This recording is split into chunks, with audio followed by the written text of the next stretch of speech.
The man WHO mailed himself to freedom. Narration script. I want to tell you about a box. Not a metaphor, not a symbol, an actual wooden crate, 3 feet long, 2 feet wide, 2 feet deep. Small enough to fit under your bed. Small enough that a grown man had to fold himself in half just to fit inside it. In March of 1849, a man climbed into that box on purpose. He knew he might die in there. He climbed in anyway. His name was Henry Brown. Henry was born enslaved in Louisa County, Virginia, sometime around 1815. We don't know the exact date, nobody wrote it down, because nobody thought it mattered. That's the first thing you have to understand about slavery in America. It wasn't just that it stole people's freedom. It stole their facts, their birthdays. Stories, told back to them by somebody else. Henry grew up working in a tobacco factory in Richmond. He got married to a woman named Nancy, and they had children together. And for a while, he built something that looked, from a distance, like a life. Then one day in 1848, everything he'd built was sold out from under him. Nancy was enslaved by a different man than Henry was. And that man decided to sell her, and their children, to a plantation in North Carolina. Henry didn't get a say. He didn't get a warning. He found out his family was gone the same way you'd find out about a shipment of furniture, after the fact. He stood on the street in Richmond and watched the wagon carrying his wife and kids disappear down the road. He never saw them again. Not once, for the rest of his life.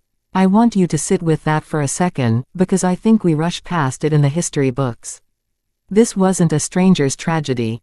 This was a husband, a father, watching his whole world get driven away, and there was nothing he was legally allowed to do about it. Something broke in Henry that day. But something else got born, too. He decided he wasn't going to run. Running got people caught, whipped, killed. He was going to do something nobody had tried before. He was going to mail himself to freedom.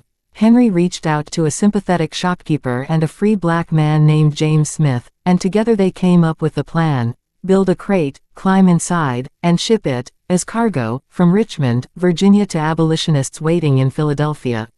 3 holes drilled for air. A little water. That was it. That was the whole plan. On March 23, 1849, Henry Brown climbed into a box labeled, "Dry Goods," and let strangers nail the lid shut over his head.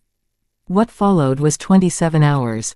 27 hours of being loaded onto wagons, tossed onto trains, stacked in cargo holds, sometimes right side up, sometimes upside down, sometimes for hours at a time with all his weight pressing down on his own neck in the dark.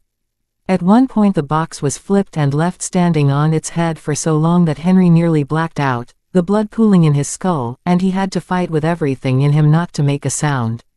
Because one sound, one cough, one groan, and it was over. Not just for him, for everyone who helped him. He didn't make a sound. 27 hours later, that box arrived at the office of the Pennsylvania Anti-Slavery Society in Philadelphia. The men waiting there, including Frederick Douglass's close collaborator William Still, gathered around it, nervous, because nobody actually knew if the man inside was still alive. They pried the lid off. And Henry Brown stood up out of that box, into the light, a free man for the first time in his life, and according to the people in that room, the first thing he did was start to sing. After that, they started calling him Henry Box Brown. He wore that name for the rest of his life, not as a joke, but as a badge. He toured the country telling his story, even had a massive moving panorama painted, basically an 1850s version of a documentary, that he'd narrate live to packed rooms, showing crowds exactly what slavery looked like and exactly what he'd done to escape it. Here's what gets me every time I come back to this story: Henry Brown didn't get his family back. Not ever. The freedom he won came at a price that never stopped being paid. And still, he chose to spend the rest of his life standing up in front of strangers, telling the truth about what happened to him, so that people who'd never meet him would understand exactly what his country had done, and exactly what it cost one man to walk away from it.